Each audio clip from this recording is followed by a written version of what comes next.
All right. So hi everyone. Welcome to the Wholesome Dog. My name's Julielyn and I am one of your two hosts for tonight's class. I'm a co-founder of the Wholesome Dog along with my colleague Wendy. And if this is your first time here, welcome. We're so glad you're here. It's the Wholesome Dog. You're looking at it. It's Julielyn and Wendy. And we offer mostly free resources for pet parents and pet professionals on topics from nutrition to health and wellness to behavior and everything in between. We'll share a little bit more about the Wholesome Dog and some of our upcoming resources and classes in a few. I'm just going to move some things around on my computer so I can see you all. So for now, you are on mute. Hopefully you can hear me.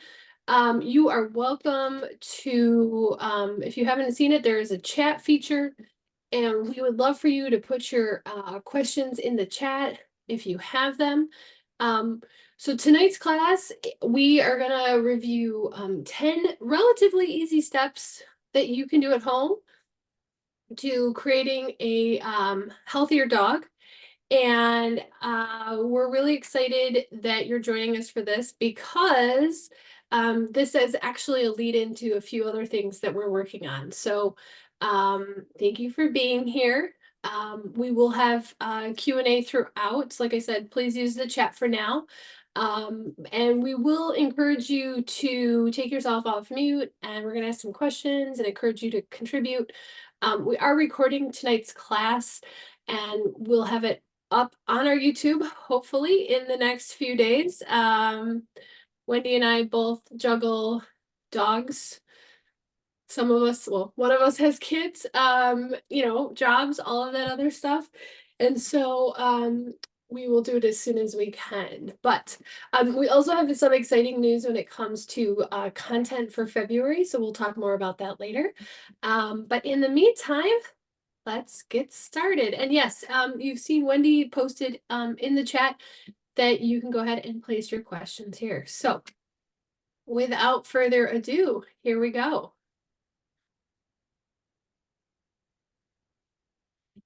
All right, so these are all, like I said, actually, let's go back. These are all things that, are scientifically based. We're going to talk about them that you should be able to do at home. And so with that, number one, a lot of people overlook this, and I'm actually going to out my own sister here. I love my sister. She is a busy woman. She's got 3 kids, a dog, a full-time job, a husband with a full-time job. She's like a lot of Americans. She's just got a lot going on. But the one thing that drives me nuts about my sister is that she rarely washes her dog's water bowl. It might be like, well, it's dogs, it's fine, right? They drink out of really gross stuff. They eat poop. Dogs are dogs. Okay, well, there's a couple actually very scientific reasons why it's really gross. Dogs' water bowls are just really gross to begin with, and why you want to do it. So if you've ever looked at a dog's water bowl and that you haven't cleaned it or you haven't scrubbed it, and by the way, it's not just enough just to change the water.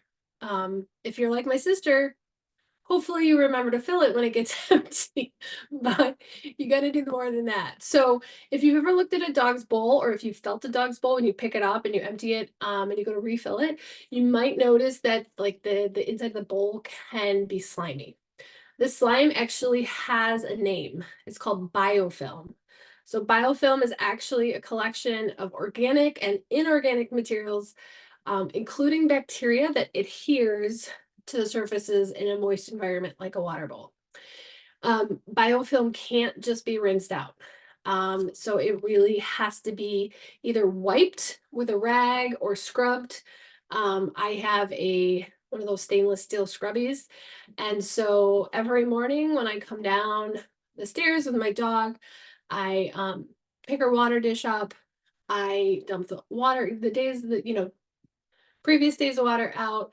I take some fragrance-free soap, and I use that scrubby and I scrub it really, really well. Um, Biofilm is not only gross, because like, let's face it, anything slimy is, but it actually can lead to the growth of harmful bacteria that poses health risks to your dogs, including, all right, here we go, it's kind of gross, diarrhea, vomiting, bad breath, and actually severe bacterial infections. So there's a lot of reasons why we don't want to use them. So not only do we want to make sure it's clean, but we also don't use plastic. Ditch your plastic bowl. Plastic bowls, whether it's for food or water, are actually can be very porous, which means it makes them susceptible to, like, if it gets dinged or dented or scratched, or your dog, bites it when it's a puppy or whatever. Those dings and dents and scratches all can be very susceptible to bacteria growth. And that's disgusting. Plastic anyway, especially if you don't know where it was made or who made it exactly. Plastic can contain potentially toxic chemicals like BPA. We've all heard about BPA and why it's not safe for our kids.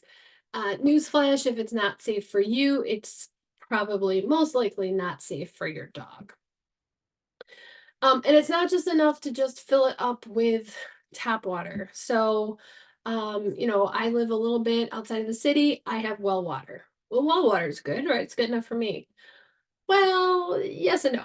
So, you ultimately, whether it's us or our dogs, we really should be using filtered water.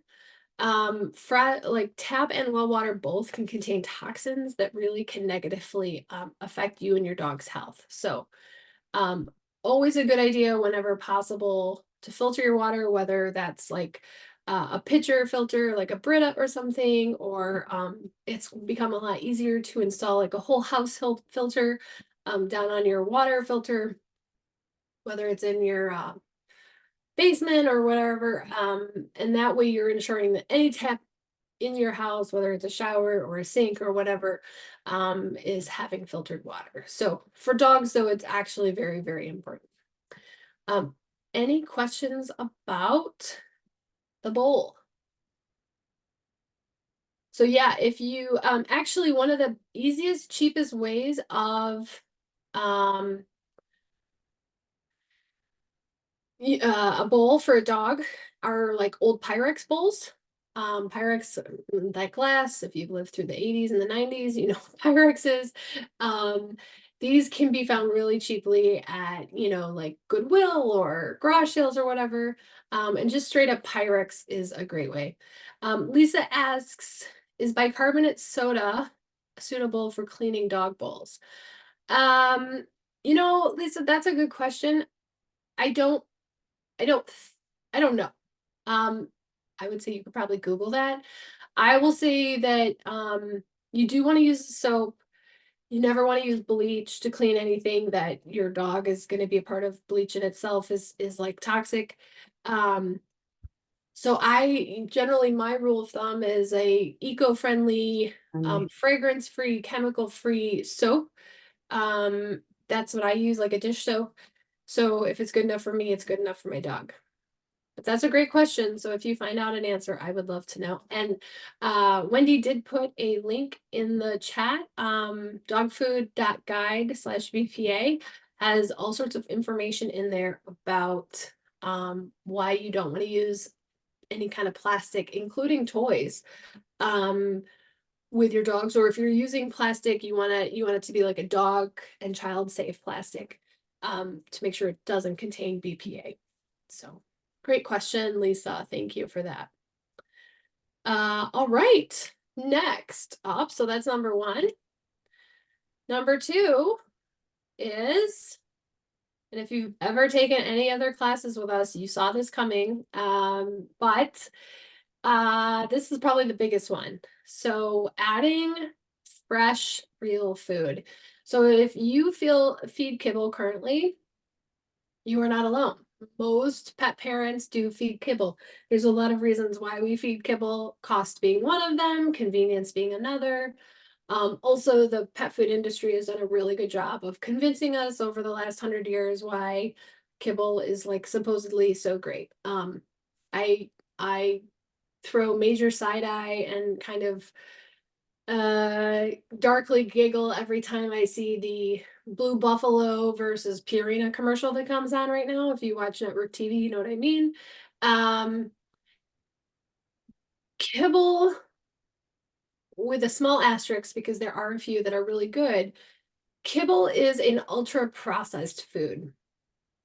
It means that depending on the brand, there's lots of like mystery meats and bits and parts that you don't want to know about, that are going into your dog, because we could spend a whole nother class on this, but the pet food industry is not nearly as well regulated as our food is. So if feeding kibble for you works right now, because again, budget, convenience, whatever, no judgment. If you ever want to learn about better types of food that are like kibble like, you should check out our resources section. We'll look it over before we end the class tonight.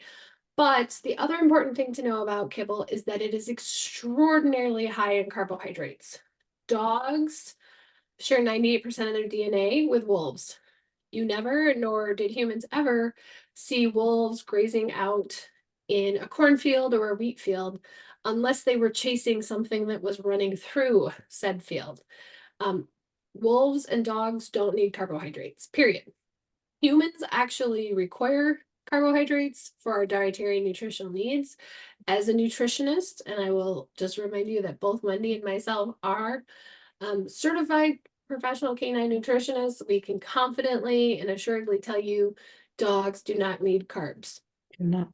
This also includes when your vet, who doesn't have a lot of nutrition training, and this is no slam against vets, when your dog says, when your vet says your dog has an upset tummy, give them beef and rice. Please don't give rice. Give sweet potato or pumpkin as a bland diet for a day or two, but never, ever, ever, ever rice. Rice is not your dog's friend. So back to kibble. Kibble's really high in carbs. So anytime you can swap out some of that kibble, aka some of that starch, for real food, you're actually we go by the 10% rule. So we know that 10% swap of fresh food for kibble, huge health benefits. The greater you can go from 10% on up, the better for your dog. So in the front,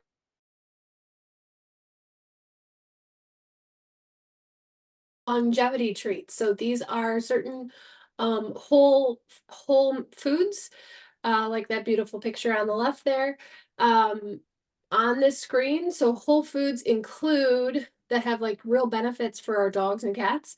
Raw chopped carrots, pieces of apple without the seeds, broccoli, cucumber, berries, especially blueberries. Blueberries are a great source of antioxidants.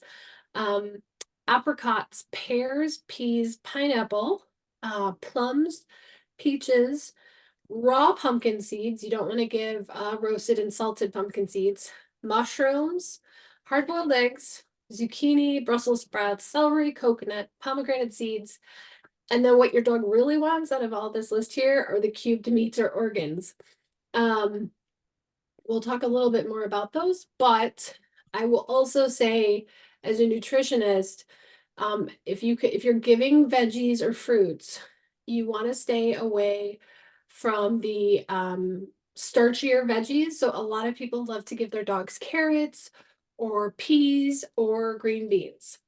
These are actually some of the starchiest veggies you can give. And if we're trying to escape carbohydrate laden kibble and swapping it out with carrots, it's a little bit better, but not as good as, say, giving berries or meat. Anytime you can give your dog raw, yes, raw, meat, or raw or freeze-dried or dehydrated organ meat, that's actually some of the best nutrients you can give them. Anita has a great question. Yes, Anita, I know there's walnuts in there. So fun fact, dogs can have walnuts. Walnuts in moderation, there are a number of properties in walnuts that are actually really healthy for dogs. I will give you a fun fact. my dog Ruthie, who Anita, I know you have met before. Ruthie is a 3-year-old Cavalier King Charles Spaniel. She is crazy for pistachios. Wendy and I joke about this because I joke that Ruthie is like the bougiest dog ever. Because if you've ever bought nuts, you know, like pistachios are one of the less cheap nuts. Um, but when I bring out the bag of pistachios, Ruthie is, you know, as the saying goes, like white on rice.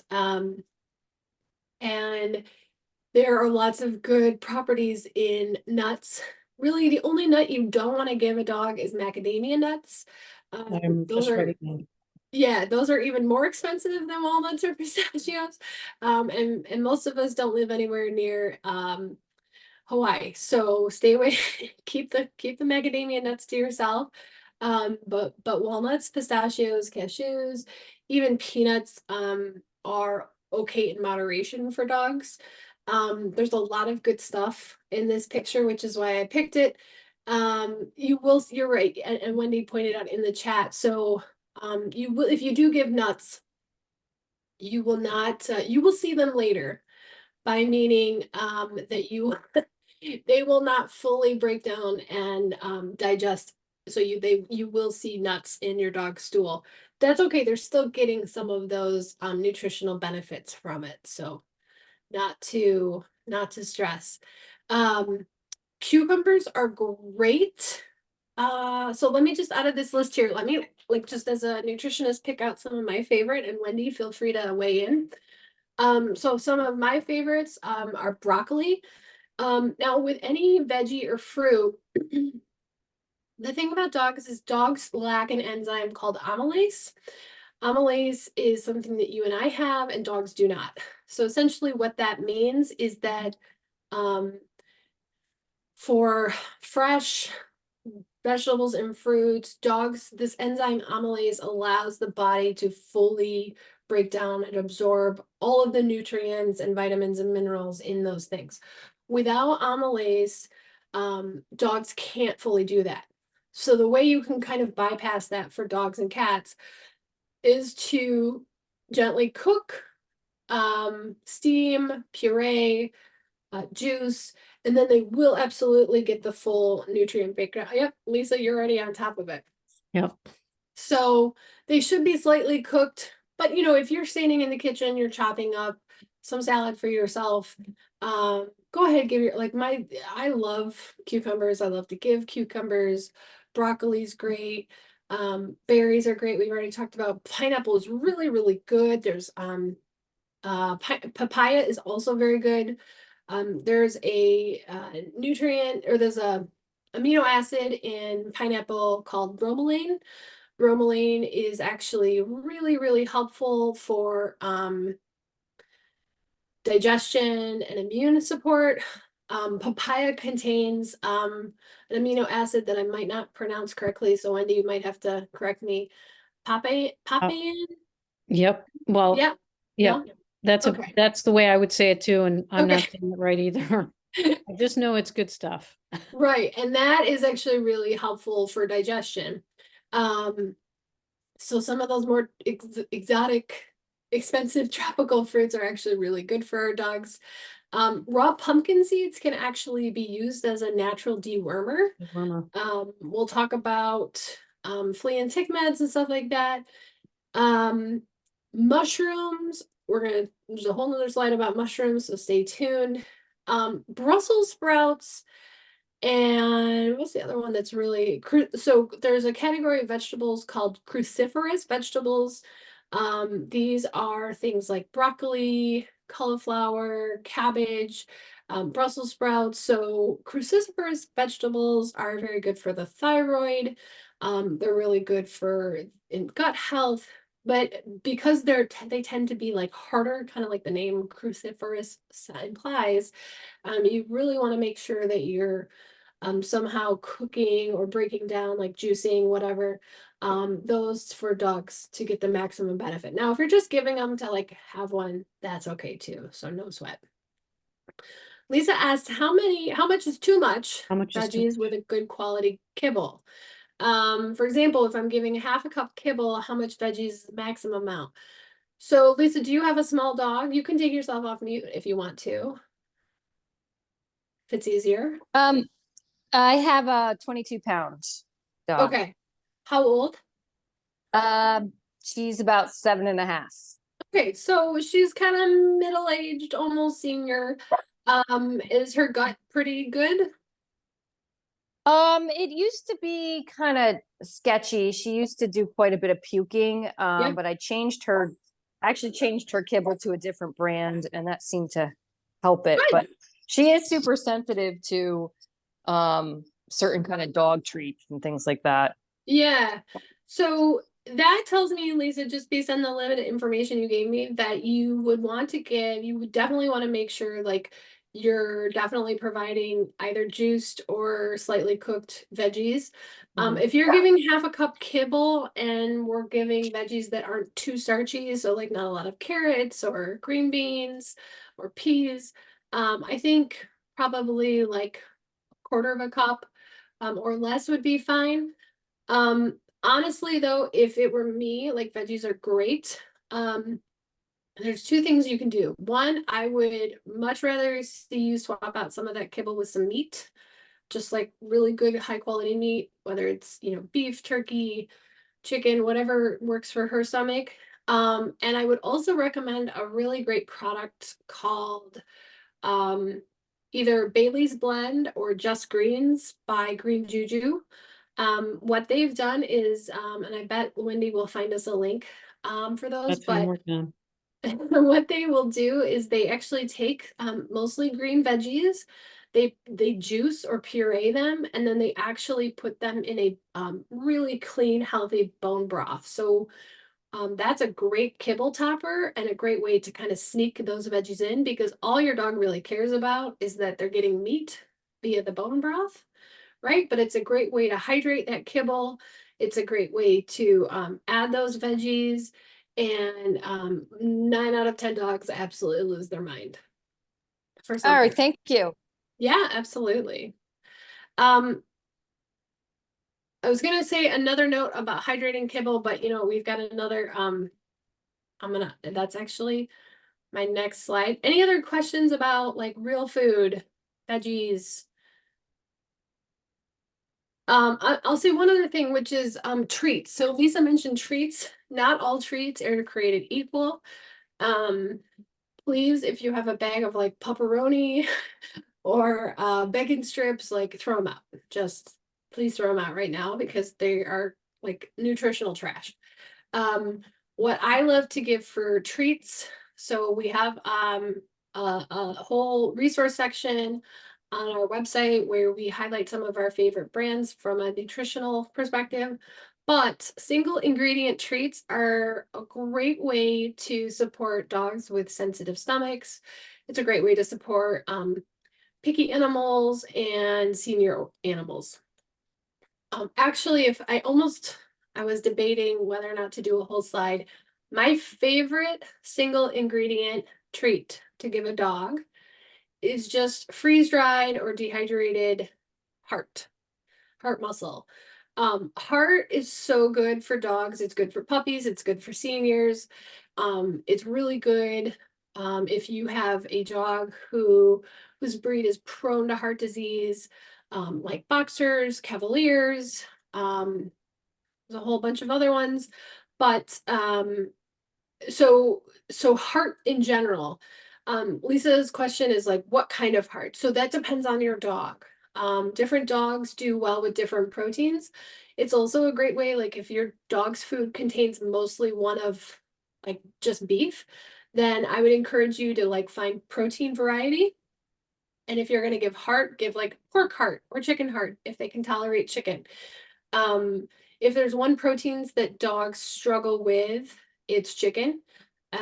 We could do a whole nother session about why chicken is like an inflammatory protein for a lot of dogs, but try like novel proteins, look for bison heart or deer heart. If you know somebody who hunts, hunting season's pretty much over with, but next hunting season, if you know hunters, ask if you can have the heart. You can chop it up, you can dehydrate it, but give that heart to your dog. And in traditional Chinese veterinary medicine, and granted, Chinese medicine has been around for tens of thousands of years, so they must be onto something, right? We say that you feed like with like. So if you have an older dog, just like an older human, you want to protect their heart, right? So feed the heart with heart, and that's how you strengthen it. All dogs require an amino acid called taurine. Taurine is an essential amino acid for their health, and the greatest source of taurine comes from heart meat. So there's I can't even think of a segment of dogs unless we're talking about like kidney dogs, and then you'd want to feed more kidney. But anyway, heart across the board is just a great single ingredient treat to give. Now, speaking of treats, the one single ingredient organ that you want to go easy on is liver. So liver is like crack for dogs and cats. It's often the main ingredient in a lot of treats, including like really crappy junky treats, because liver is irresistible. The reason liver is irresistible, besides the fact that it just smells terrible, is that it is incredibly rich in vitamins and minerals, and it's just so nutrient rich. However, there is such a thing as too much of a good thing. In certain breeds of dogs, so I'm thinking Westies, different terriers, labs and golden retrievers, and there's a whole bunch more. They are prone to something called copper storage disease. And so liver is the main source of where the body stores copper. So liver is the function of the liver in the body is to filter out Toxins. toxins. And so copper can be a toxin, and so it is stored in the liver. So you want to go easy on liver treats because if your dog is prone to it, or if you have a mixed breed dog and you're unsure of their parentage, you just want to go easy. Also, if you feed liver and then you notice your dog has really dark or black stool, that's often a sign that you've overdone the liver dosing. And so just be careful with liver. So don't not give liver, because actually dogs require liver for as a complete and balanced meal, but you got to go like really small. For instance, yeah, Lisa, so I was just about to say this. You're reading my mind here. So in a complete and balanced diet for a dog on a day, only 5% of their diet or less should be comprised of liver. Chances are I would read that bag of food that you have. Hopefully there's some sort of like real organ meat. Kibble can have a lot of synthetics, vitamins and minerals. So just like go easy. That's why I'm saying like heart does not contain liver. So you can never go wrong with heart. And it's very hard to OD on heart. So just use with caution. I'm not saying don't give liver, just use with caution. Okay. So any other questions about real food? I love how engaged you all are, so thank you. All right. Next up, bone broth. So this may or may not be surprising to you. So the thing about kibble especially is kibble is actually really dehydrating. Kibble is dry, right? Like there's literally very little moisture. In fact, most kibble, they will add ash. I'm not joking. Read your dog's bag. There's probably some ash in there, and that is simply to add a little bit of moisture. But kibble is dry, and so kibble is dehydrating to the body. And not all dogs, just like humans, are very good about taking in enough water. So anytime that you can provide more moisture or hydration to your dog, this is going to be really important. And in fact, if you are a kibble feeder, I highly encourage you to hydrate that kibble, whether it's just with straight up water but your dog will likely be much happier, as will their body, if you use bone broth. So, you know, some of us have heard a lot about bone broth for human health in the last like decade or so, with good reason. Bone broth is actually like a superfood. When we're talking about dogs, so first of all, I just want to say, like, do not ever give a dog broth that was made for humans, because there's one reason, and there's like 3 foods that are toxic to dogs. We've already talked about one, which is macadamia nuts. Onions is the number 1, and the number 2 is grapes slash raisins, because as you probably know, raisins are really just like dried grapes. Those are really the 3 most, not even chocolate is on that list, because most chocolate isn't even real chocolate. It's like watered down, neutered chocolate, but that's for another time. So never, ever, ever, ever give anything that has onions. Onions is extraordinarily toxic to your dog. So when you're using bone broth for your dogs, if you're not making it and you're buying it, ensure that it says like pet safe, or it's specifically made for pets. So some of our favorite bone broth that is pre-made that you can buy online or at the store is going to be green juju. Nuggets is another really great one. There's a bunch of bone broths out there. They're not all created equal. There's a big reason for that, and it has to do with pesticides. And I want to, but won't get into it now. So um, if you're looking to buy one, I would go with either green juju, nuggets, or what's the third one I'm thinking of, Wendy? Crude carnivore. Thank you. Crude carnivore is also a really, really great clean one.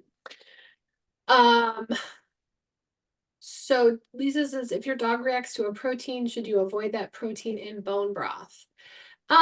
Yes. So for instance, Ruthie, my dog, can't do chicken. So she never gets chicken bone broth. She also never gets chicken treats. Yes. So yes, because that protein can contain histamines, which can cause inflammation. So you are right on the money, Lisa. I love that you're, oh, this is another Lisa. We have multiple Lisas tonight. I was like, wow, Lisa, you are on top of it. Both Lisas are on top of it. So congratulations. Well done. Okay, so talking about bone broth, so it does support the gut, the joints, the liver, and overall wellness. Bone broth is literally made from bones. It is essentially cooking the collagen out of the bones. And so a byproduct of those bones is gelatin. Somebody just told me the other day they were like 30 years old before they realized that Jello was made from bones. Roast beef. Yeah. And I was like, wow, how did you miss that? Anyway, it's okay. So you'll never see a vegetarian eating Jello on purpose. Let's put it that way. So that gelatin does wonders for the gut. So especially, again, no judgment if you're a kibble feeder. However, if you are a kibble feeder, is something that can happen because of kibble, and because like kibble really, I mentioned that kibble is an ultra processed food. Most kibbles are an ultra processed food because they are heated at such a very, very high temperature. It's like taking a steak and cooking it well, which some people really like. But the more you're heating proteins and fats at a very high temperature, you're producing something that we're going to talk about in a minute called advanced glycation end products, or AGEs. H is the acronym. AGEs promote cancer, they promote aging, they promote inflammation. And so when your dog is taking that ultra processed food and it's going through their gut day after day after day, and that's all they're getting, what eventually happens for most dogs is that the lining of the gut, specifically the intestine, thins out because of that inflammation. If you've ever had or known someone with Crohn's disease or ulcerative colitis or even like diverticulitis, I am one of those people. this is a very similar thing to what they experience. So the lining of the gut thins out so much so that stuff that's passing through the gut is actually leaking out of the gut into the bloodstream. That is not supposed to happen, and that can be incredibly painful, can cause horribly awful, painful inflammation in the gut, in the joints. It can cause itching, diarrhea, just like it's awful because it shouldn't be leaking. And so that is called leaky gut syndrome. So when you have gelatin and you're adding that to your dog's diet, is actually building back up the lining of the intestines, and it can prevent or even reverse to a certain extent that leaky gut syndrome. So if you have to feed kibble, and not a great kibble, I would really, really, really encourage you to add bone broth for that. Also, it's Yeah. really good for the joints. So if you have a senior dog, or you have a dog that is prone to joint issues like hip dysplasia or ACL tears or things like that, or you have a dog that does a lot of agility or jumping, or is like a trail dog. Bone broth's a great way to support that. It's full of glucosamine, chondroitin, hyaluronic acid, which we hear a lot about in like skincare commercials, like hyaluronic acid. It contains hyaluronic acid. Yes, it's good for your skin, but it's also good for your joints because those are all things that are promoting collagen growth. We talked a little bit about liver detoxification, and another byproduct of bone broth is glycine, which is an amino acid. An acid actually helps the liver do its job, which is filter toxins. So the more that you're providing that glycine, the better you're supporting the liver.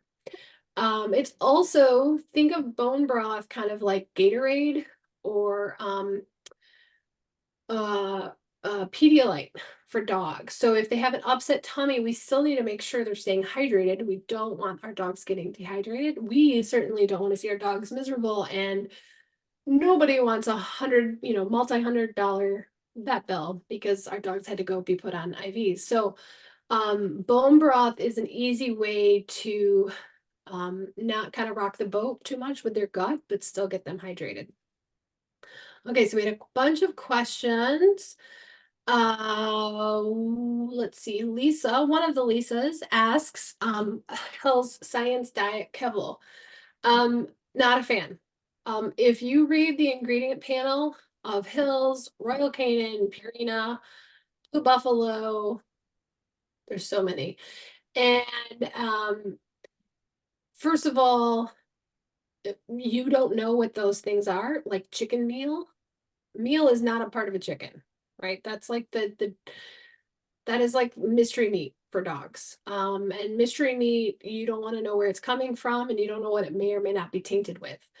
But anyway, if you read that ingredient panel and you can't, like, you wouldn't eat yourself a lot of that stuff, or you don't know what that is, or it doesn't seem like it naturally occurs in nature, you shouldn't give it to your dog.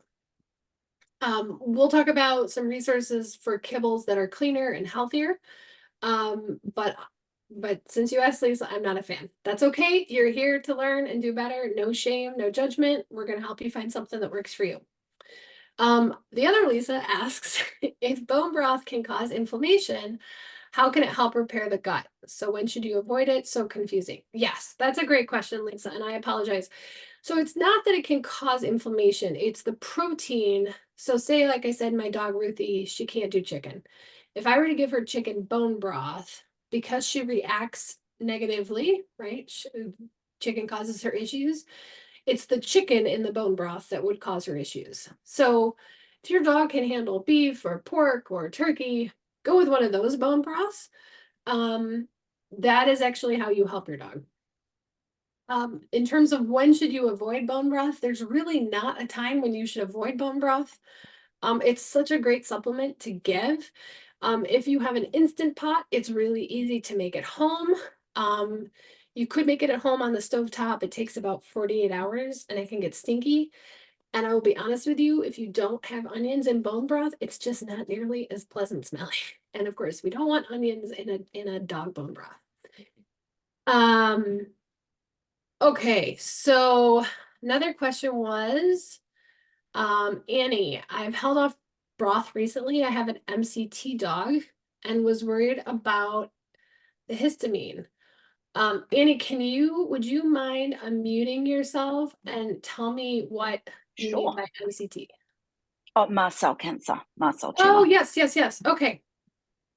So you were worried about the histamine. That's a great question, and I'm actually gonna punt that one over to Wendy because Wendy has a lot more experience with canine cancer than I do. Yes. Thank you, because I've heard um, conflicting reports. So Sure. There are conflicting reports, and I am glad that you asked this question. I actually responded to you in the chat, but I'll open it up and say it to everyone on the call. For my dog, when he was actively diseased, I had to limit the amount of bone broth I used, but I did continue to use it.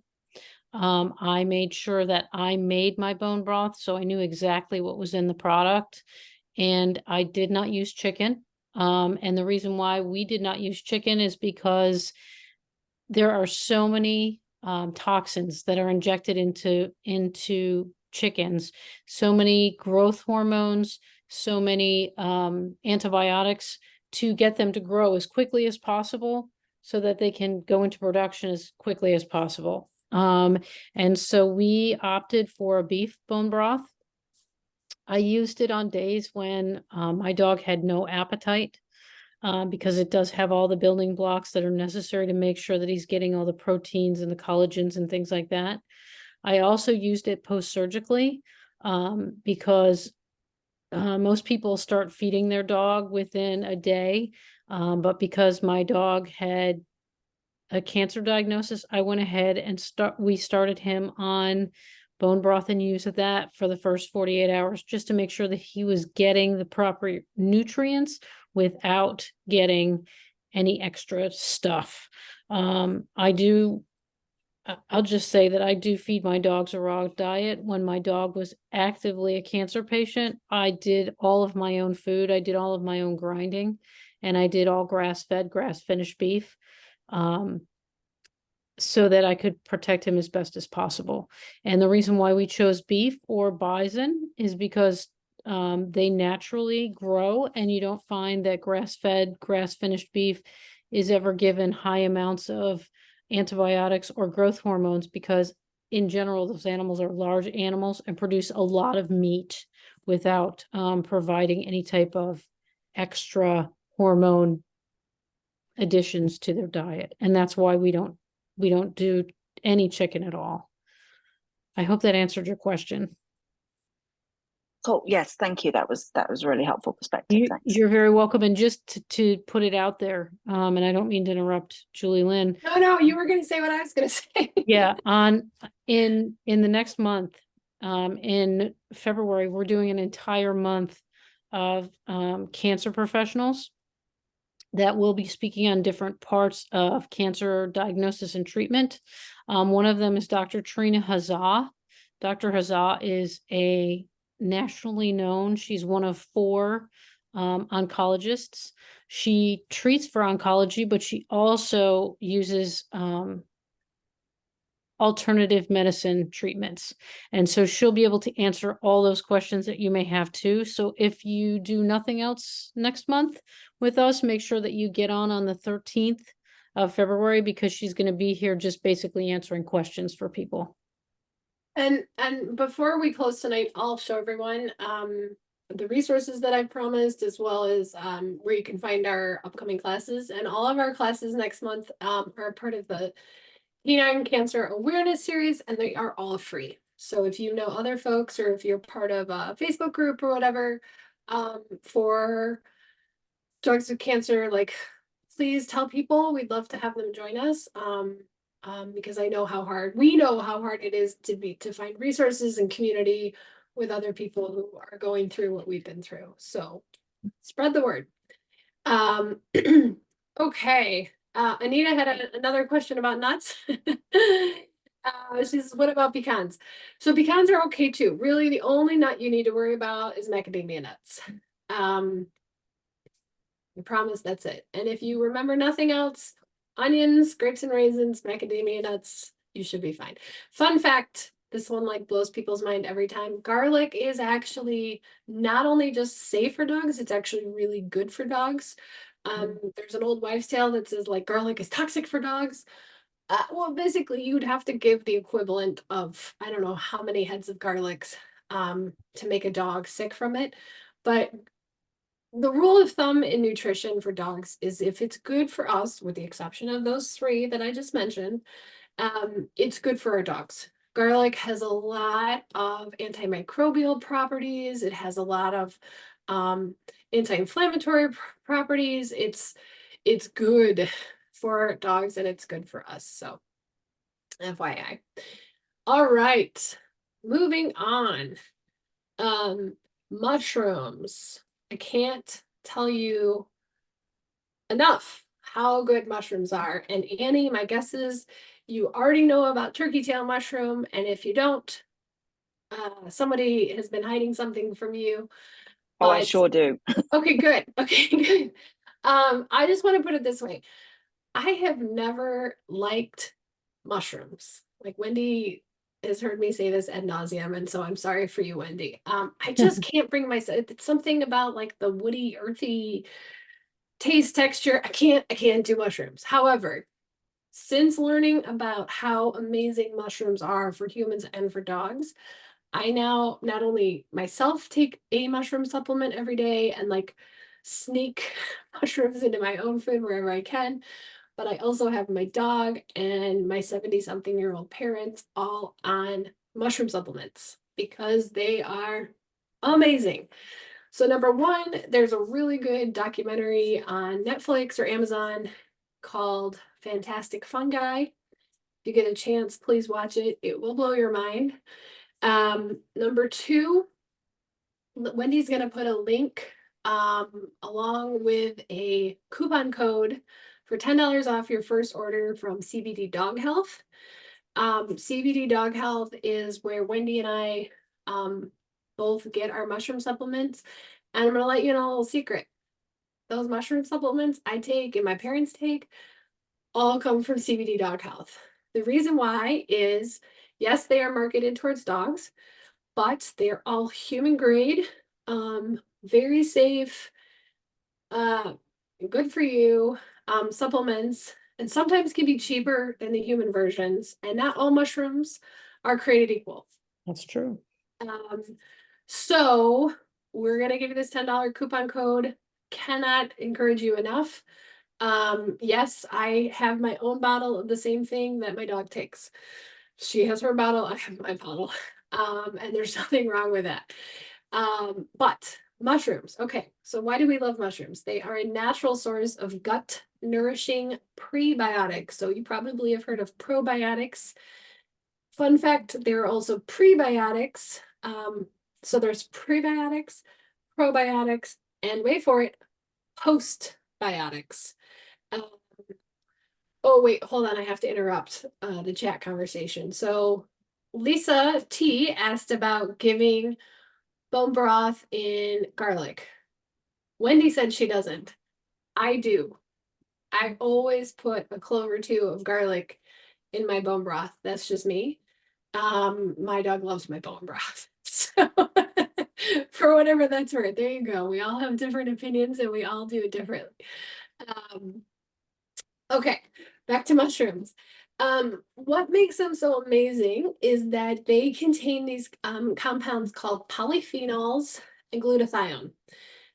They also contain something called beta glucans. I'm not going to tell you what each of those does because we've got quite a few more slides to get through, and I'm sure you've got better things to do tonight. But let me tell you that polyphenols and glutathione promote longevity.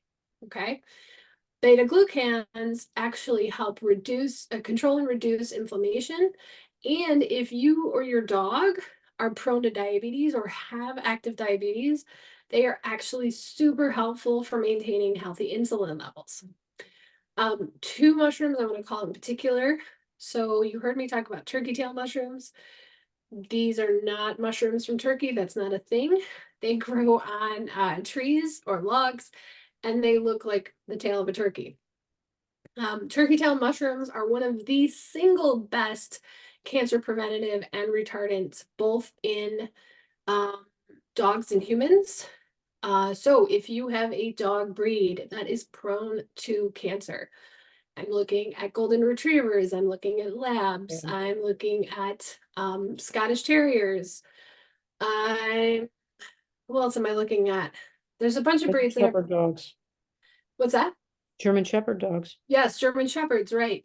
My opinion is if you are a dog or a human, you should take turkey tail.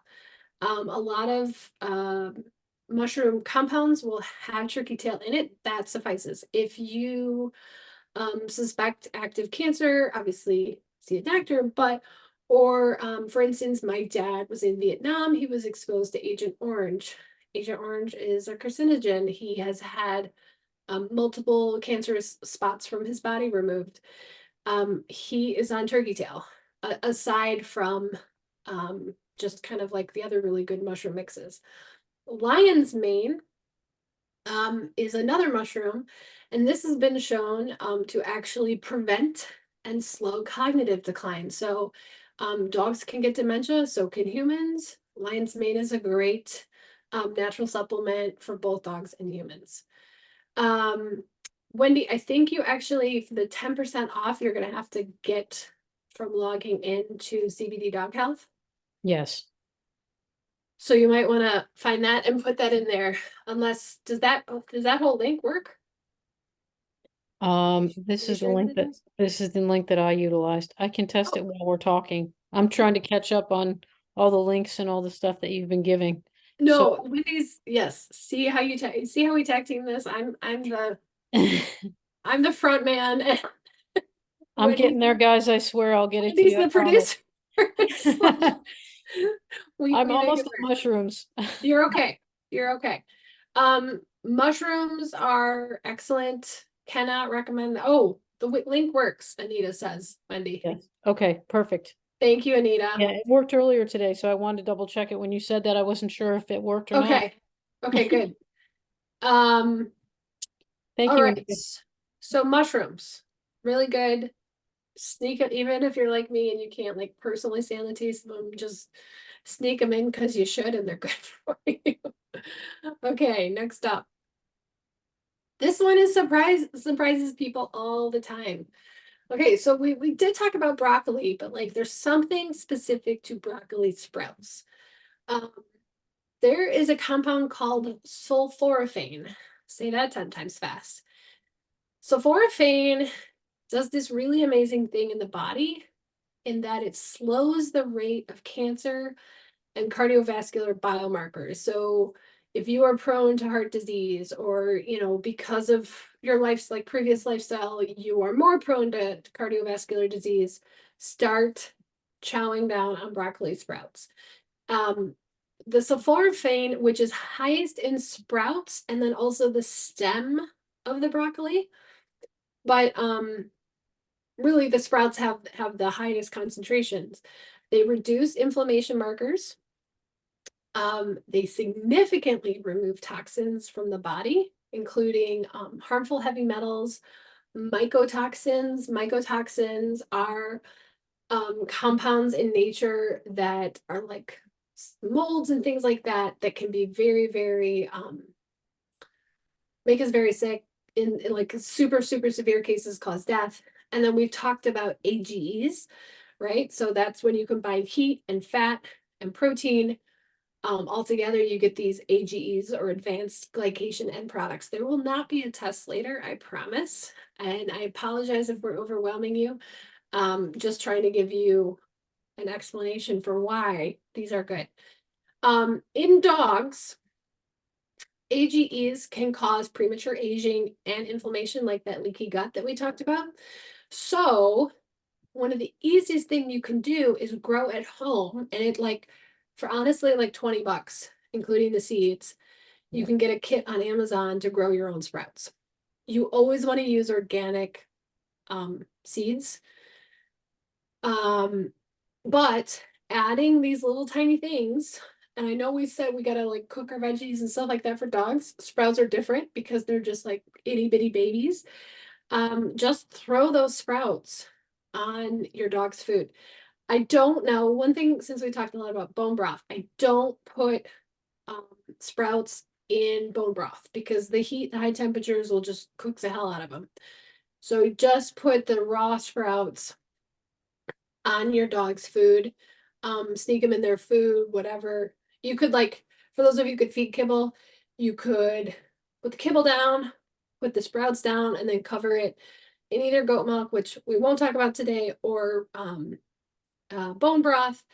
And that's a good way to kind of sneak them in too. So, any questions about broccoli sprouts? All right, moving on. Okay, take off your shoes. This sounds kind of silly. Oh, Annie says she sprinkles them on top as a garnish. Look at you. You should be taking pictures and posting to your Instagram or something with a sprig of parsley. Yes, you're so fancy, Annie. I'm coming over to eat at your house. Okay, so take off your shoes and wipe paws. All right, why? So not most, a lot of cultures, particularly Asian cultures, it's actually seen as offensive if you don't take off your shoes when you go into somebody's house. There's actually a real health reason for it. Think about all the places you walk, and even on a dry day, but think about like when you're walking through snow or puddles or slush or whatever, like think about all the places you're stepping, right? Your shoes are tracking germs and bacteria and toxins, and also poop. Poop is everywhere, whether it's from dogs or rodents or different animals, deer, whatever, there's poop. So think about all of that stuff just like clinging to your shoes. And if you don't take off your shoes when you come in your house, you're tracking that everywhere, right? So actually making sure that you're not wearing your shoes in the house, or you come on and you go from your outside shoes to like house slippers or whatever, is a really easy way to avoid exposing not only you, but more importantly, your dog to harmful substances. Your dog and your dog's nose is so much closer to the ground.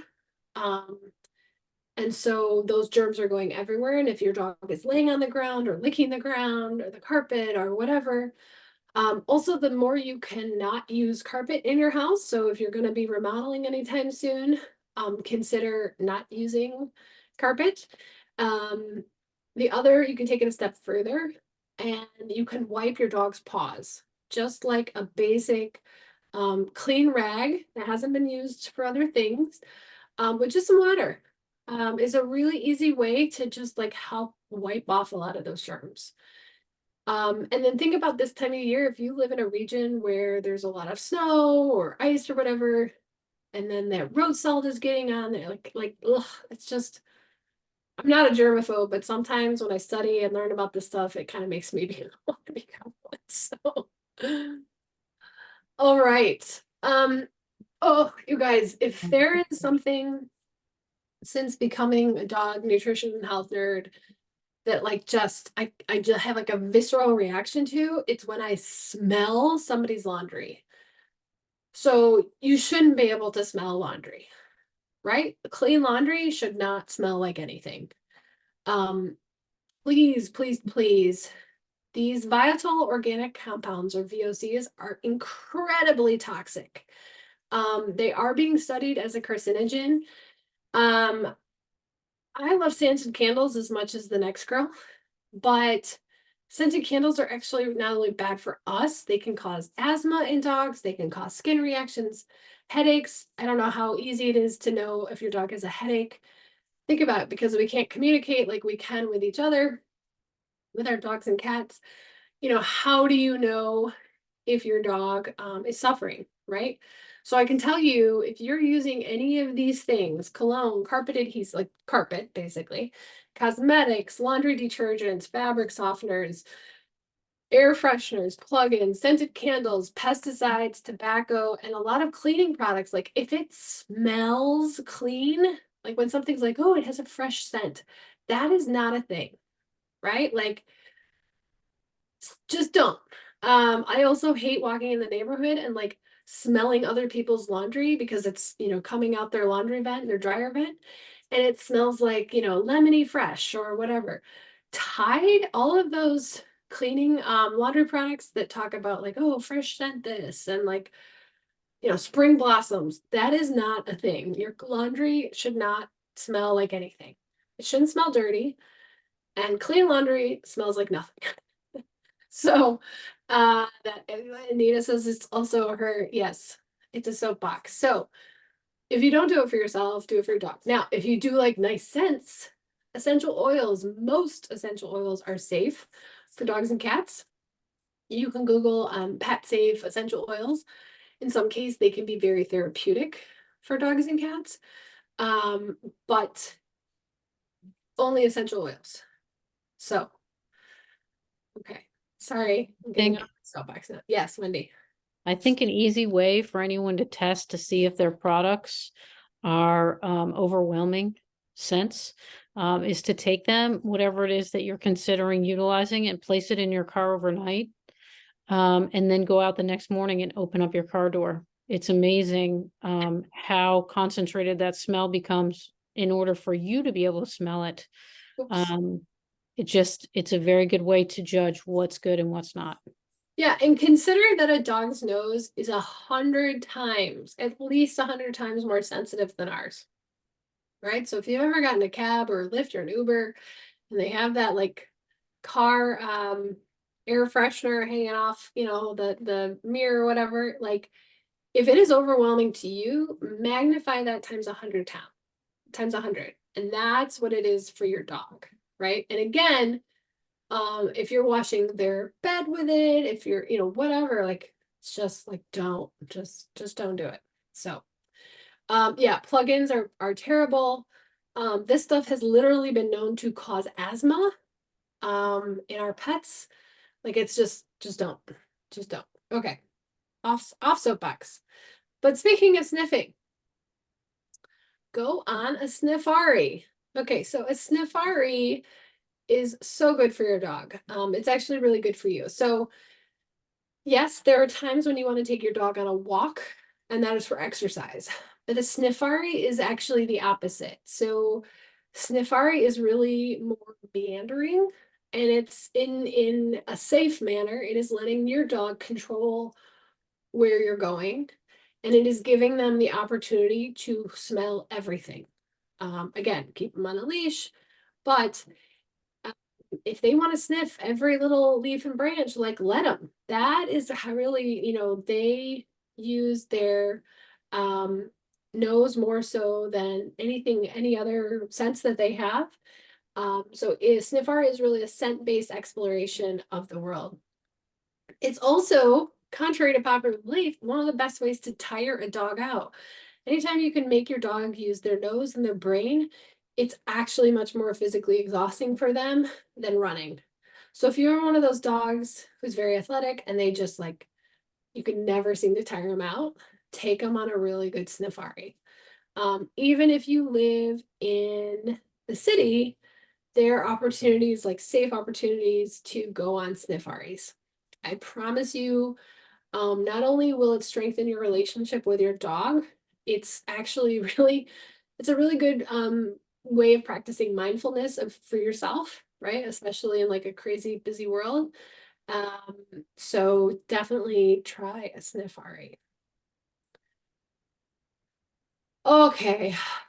Oh, y'all, this is a big one. Again, we could do a whole separate session just on this, but if your dog is currently on Bravecto, NexGard, or Simparica, please, please, please, please consider getting them off of it. All three of these products contain a product called isoxazoline. The next time you see a Bravecto commercial come on or a Simparica or NexGard, Listen to the very end. It's kind of like one of those lawyers commercials. Listen for the fine print is what I say, because you will hear at the very end, in a very rushed manner, the announcer will say, may cause 1 in 4 dogs can have a neurological effect. Actually, it's more like 2 out of every 3. Now, how do you know if your dog has a neurological disorder if you've never given them anything that would trigger it, right? So both Wendy and I, sadly, have had experiences with our own dogs having serious side effects from isoxazoline. In one of Wendy's dog's case, she had seizures. Yep.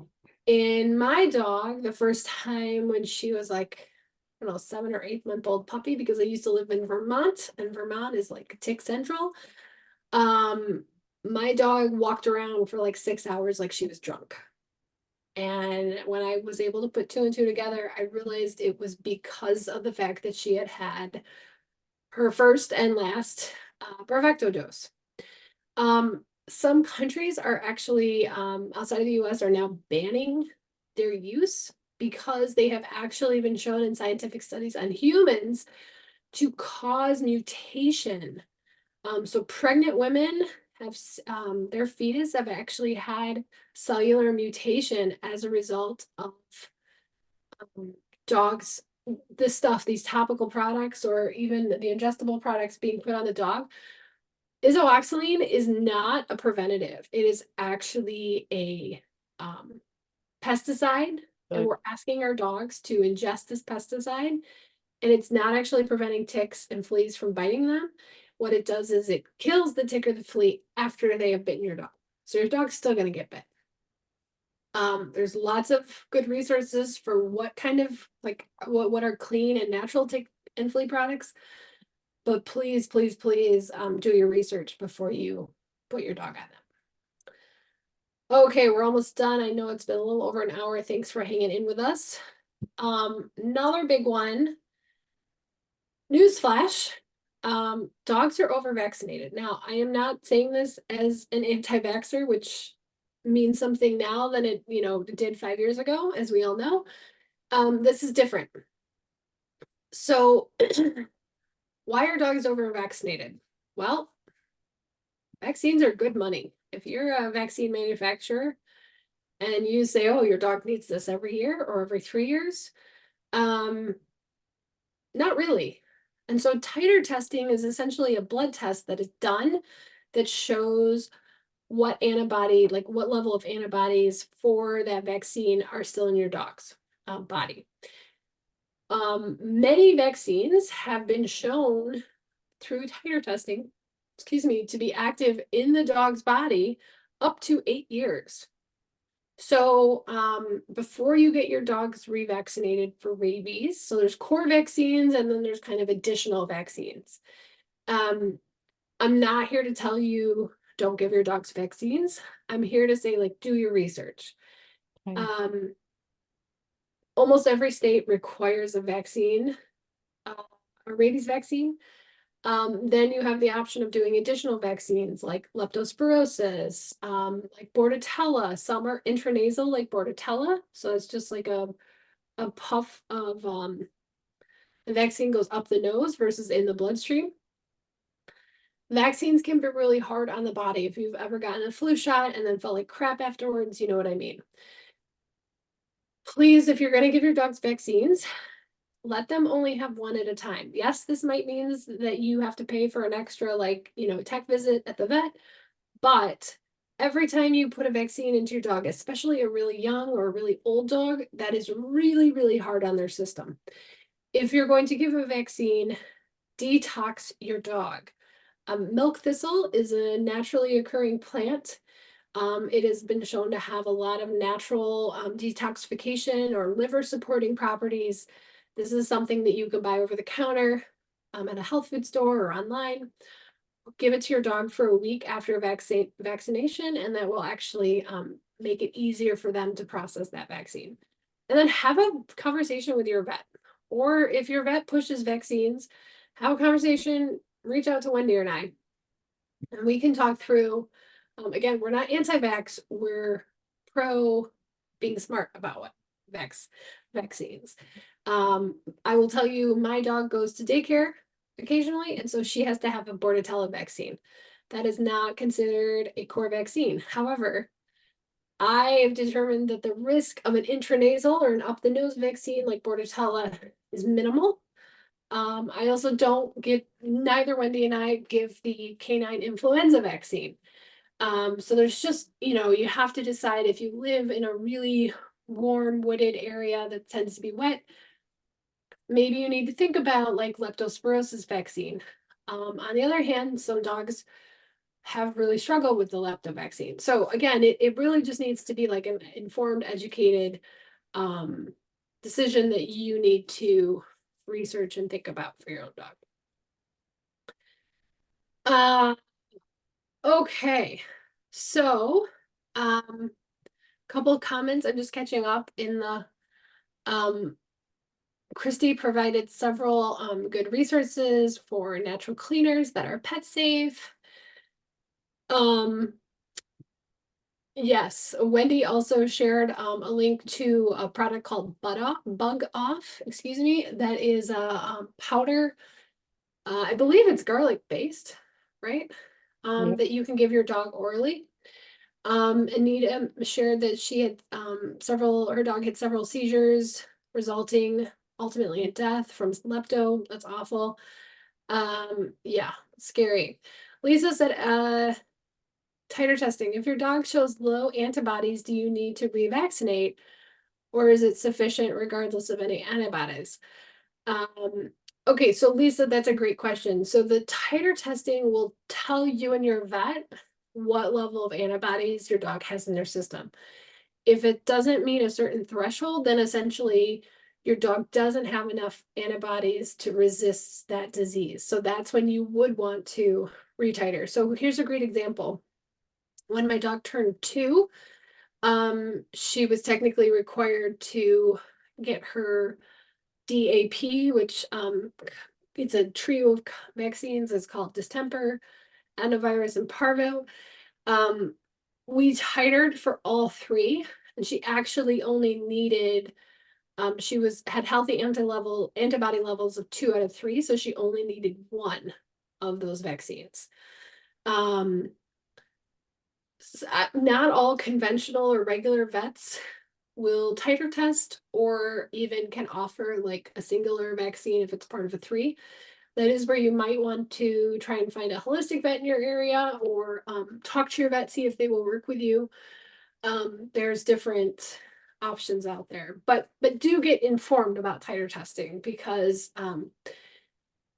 it's really, really important, and it saves your dog a lot of unnecessary pain and misery. And dogs do have, like people, dogs can have reactions, sometimes very serious one, as Anita shared, with vaccines. Okay, so those were our top 10, but it's not over quite yet. So I just want to show you. So if you haven't already read or purchased for yourself the Forever Dog book, I cannot recommend it enough. It changed my life when I read it. The Forever Dog book is actually how Wendy and I met. Fun fact, we live in completely different parts of the country. But the 2 co-authors basically were like, oh my gosh, there's all this amazing information about our dog's life that we need to share with people, and they put it in this amazing book. The good news for all of us is it was published in 2021. They are now coming out in May of this year with the follow-up, which is called the Forever Dog Life. And it has even more information. And yes, Anita, I was just about to say, today and tomorrow only at Barnes & Noble, if you pre-order it with the pre-order 25, I think is the code, you can save 25% off. Yep. The book. I had actually already pre-ordered it, so I went in and canceled that pre-order and went ahead and pre-ordered it today with the discount code. So there's, always all sorts of ways of getting around it. I have built a curriculum around the Forever Dog book. It's an 8-week course. I'm not sure when I'll offer it again. But stay tuned. Because when I will, it may be something that you want to join. Some of the folks on here tonight have already. I guess it was good enough because they came back for more. So I'll just say that. So, all right, I'm going to stop sharing that, and I'm going to, I promised you I would share some resources. So let me just switch. We're almost done. Thanks for staying with us. Okay, so chances are you may have seen our website. As I promised, I'm just going to call some attention for those who are asking about, like, well, what kind of food should I give? If you click on our resources page, we have compiled a lot of lists, and these lists are all brands, whether it's food, dry food, aka kibble, treats, chews, and food supplements, people, health professionals to follow, a feeder, classes and conferences, and then a whole recommended reading list. So Lisa, for the one that was asking about good kibble, there's really only 4 that we like because a lot of kibble is done mostly wrong. These are the 4 that do it right. If I had to pick my first one, I would go with carnivore. It's kind of not really a kibble, but kind of a kibble, because it's done differently. All of these will link you directly to the website. So there's that. And then the other thing I wanted to show you were all of our upcoming classes. So you just click on classes. And then as you see, beginning next week, we have our cancer awareness series. Starting off on the 1st, we're doing a course with this really awesome company called Oncotect. They actually have a cancer detection test that you can order at home. This is great for dogs who are prone to, especially breeds who are prone to cancer. And then we have an amazing canine herbalist who's coming on to talk about using herbs to protect and support the immune system, particularly around cancer. Here's that course with Dr. Trina Hazza, the integrative and holistic veterinary oncologist.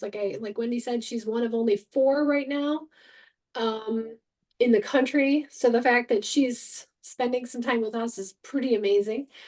And then on February 22nd, we're really excited to have Angela Arlino of CBD Dog Health come on and talk about hemp, so CBD, and fungi, and really how amazing they are in treating and killing off cancer. So all of these courses are free. They're all on Zoom, just like we are here now. And so we hope that you can come. And if you're interested, please spread the word. And with that, I'm just going to see if there's any last questions. You all have been awesome and patient, and hopefully you're walking away with stuff. I do just want to say, I'm gonna put our email addresses in the chat. If you ever have any questions, you can reach out to us. If we can't help you, we will try to point you in the correct direction. So if anybody wants to unmute themselves, you're welcome to. If you have any last minute questions you want to ask, not in the. Okay. All right. Well, thank you all so much for joining us. Stay warm if you're somewhere cold, and we hope to see you another time soon. Take care. Thank you.